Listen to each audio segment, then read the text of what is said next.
nome era Shimon, ou Simão, quando ele se tornou um seguidor de Jesus, e ele fazia parte do círculo interno dos 12 discípulos. Quando ele confessou que Jesus era o Messias, Jesus mudou o nome dele para Kéfas, que é aramaico para pedra, e mais tarde foi traduzido para o grego como Petros, ou Pedro. Jesus prometeu que Pedro se tornaria um líder entre os apóstolos para guiar a comunidade messiânica em Jerusalém nos seus primeiros anos de existência, e foi isso que aconteceu. Lembre-se dos primeiros capítulos do livro de Atos. Pedro acabou sendo chamado para levar as boas novas de Jesus para além das fronteiras de Israel. Mas essa carta foi escrita décadas após essa missão ao mundo romano em geral. Descobrimos no final dessa carta que Pedro está em Roma, que ele chama de Babilônia. E aprendemos que Pedro encomendou essa carta, mas na verdade ela foi composta por um homem chamado Silvano, que era um colega de Pedro. Essa foi uma carta circular enviada para várias comunidades eclesiásticas na província romana da Ásia Menor, que é a atual Turquia. E Pedro descobriu que esses irmãos, de grande maioria não judeus, estavam sendo perseguidos. Eles estavam enfrentando hostilidade, sendo assediados pelos seus vizinhos gregos e romanos. E assim, Pedro escreveu para encorajá-los no meio do seu sofrimento, e isso ajuda a explicar o estilo dessa carta e os seus temas principais. A carta começa com uma saudação e se transforma em uma canção poética de louvor a Deus, o que introduz os temas principais explorados na parte principal da carta, em que ele primeiro afirma a nova identidade da família desses cristãos que estão sendo perseguidos, o que os ajudará a ver o seu sofrimento como uma maneira de dar testemunho sobre Jesus, e isso ajuda-os a concentrar esperanças futuras no retorno de Jesus. Vamos aprender mais. Você verá como todas as peças funcionam juntas. Pedro começa cumprimentando essas igrejas como o povo escolhido de Deus que está exilado pelo mundo inteiro. Contudo, Pedro deixa claro ao longo da carta que esses cristãos são gentios, mas aqui ele os descreve com frases do Antigo Testamento que descrevem como Deus escolheu o povo de Israel, a família de Abraão, ele próprio um exilado e errante. Essa é uma estratégia-chave que Pedro repete ao longo de toda a carta. Ele quer que esses cristãos não-judeus que estão sofrendo vejam que, através de Jesus, agora pertencem também à família de Abraão. Eles estão exilados como ele, são incompreendidos e maltratados, e estão procurando seu verdadeiro lar na Terra Prometida. Pedro continua essa ideia no Salmo de abertura. Ele louva a Deus por fazer as pessoas nascerem de novo em uma esperança viva através da ressurreição de Jesus e do poder do Espírito. Deus está convidando todas as pessoas para uma nova família centrada em torno de Jesus. Uma família que tem uma nova identidade como filhos amados de Deus e que tem uma nova esperança de um mundo renascido pelo amor de Deus quando Jesus retorna como Rei. E, para as pessoas que têm essa esperança, o sofrimento e a perseguição são, na verdade, um presente estranho, porque queima esperanças falsas e distrações como um fogo purificador e nos lembra do nosso verdadeiro lar e esperança. E assim, paradoxalmente, as dificuldades da vida realmente aprofundam nossa fé, tornando-na mais genuína. A partir daqui, Pedro vai passar para o corpo da carta, mas vai explorar todas essas ideias com mais profundidade. Ele primeiro desenvolve o tema sobre a nova identidade familiar do povo de Deus. Ele pega imagens ainda mais memoráveis do Antigo Testamento sobre a família de Israel e aplica-as a esses cristãos gentios. Assim como os israelitas deixaram o Egito, eles também devem estar prontos para a viagem, de sandálias nos pés e vara na mão, e deixar seu antigo modo de vida a caminho de um futuro novo. Agora, eles são o povo santo de Deus que viaja pelo deserto. Eles são o povo do novo êxodo que foi redimido pelo sangue de Jesus, que é o último cordeiro pascal. Eles são o povo da nova aliança que tem a palavra de Deus semeada profundamente dentro de si, restaurando seus corações e renovando as suas mentes. Eles são o novo templo construído sobre a fundação do próprio Jesus. E eles são o novo reino de sacerdotes que estão servindo a Deus como seus representantes para as nações.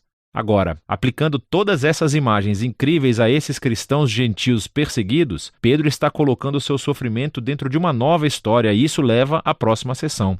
Sua perseguição pode realmente ajudar a esclarecer sua missão no mundo, para dar testemunho da misericórdia de Deus entre as nações.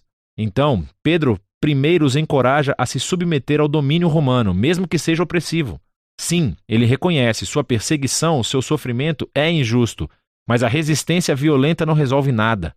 Sem mencionar que trai os ensinos de Jesus, que amava seus inimigos em vez de matá-los. Pedro, então, destaca especificamente a situação muito difícil que os escravos e esposas cristãs enfrentam quando viviam em lares romanos, onde o patriarca não seguia Jesus. O problema é que era suposto que todos na casa se submetessem e adorassem aos deuses do patriarca. Portanto, Pedro está ciente de que dar lealdade a Jesus gerará suspeitas. Então Pedro diz: é verdade, todos os cristãos, incluindo esposas e escravos romanos, foram totalmente libertados por Jesus. Mas eles devem demonstrar essa liberdade não através da rebelião, mas resistindo ao mal da mesma forma que Jesus fez, mostrando amor e generosidade aos seus inimigos. E em lares onde o marido também é cristão, é uma história diferente. Devem tratar as suas esposas totalmente diferentes de seus vizinhos romanos, considerando-as iguais perante Deus, que são dignas de honra e respeito. Pedro tem esperança de que essa imitação do amor de Jesus e do reino invertido dê poder às suas palavras, ao testemunharem a misericórdia de Deus e mostrarem às pessoas a verdade maravilhosa sobre o caminho de Jesus. Mas Pedro também é realista. Ele sabe que os cristãos continuarão sendo perseguidos, e assim ele os lembra da reivindicação futura. Ele lembra-os de como o próprio Jesus foi perseguido injustamente e assassinado por poderes humanos corruptos, mas na realidade ele estava morrendo pelos pecados dos seus inimigos. E depois disso ele foi reivindicado e recebeu a ressurreição pelo Espírito. E agora Jesus é exaltado como rei sobre todos os poderes humanos e espirituais. Então, Pedro mostra como o batismo aponta para as reivindicações dos seguidores de Jesus. Assim como Noé, eles foram salvos através das águas, não como um ritual mágico, mas como um símbolo sagrado que mostra a sua mudança de coração, o seu desejo de se unir a Jesus em sua morte e ressurreição. E agora, mesmo se eles forem assassinados por seguir a Jesus, a sua esperança está na reivindicação futura e em uma exultação ao lado do seu rei, o que leva Pedro para o momento final. Ele lembra as palavras de Jesus, que seus discípulos deveriam considerar uma honra e alegria serem perseguidos como ele foi. Pedro então pede aos líderes da igreja que cuidem desses cristãos sofredores e mostrem o mesmo tipo de liderança servil que Jesus mostrou aos seus seguidores.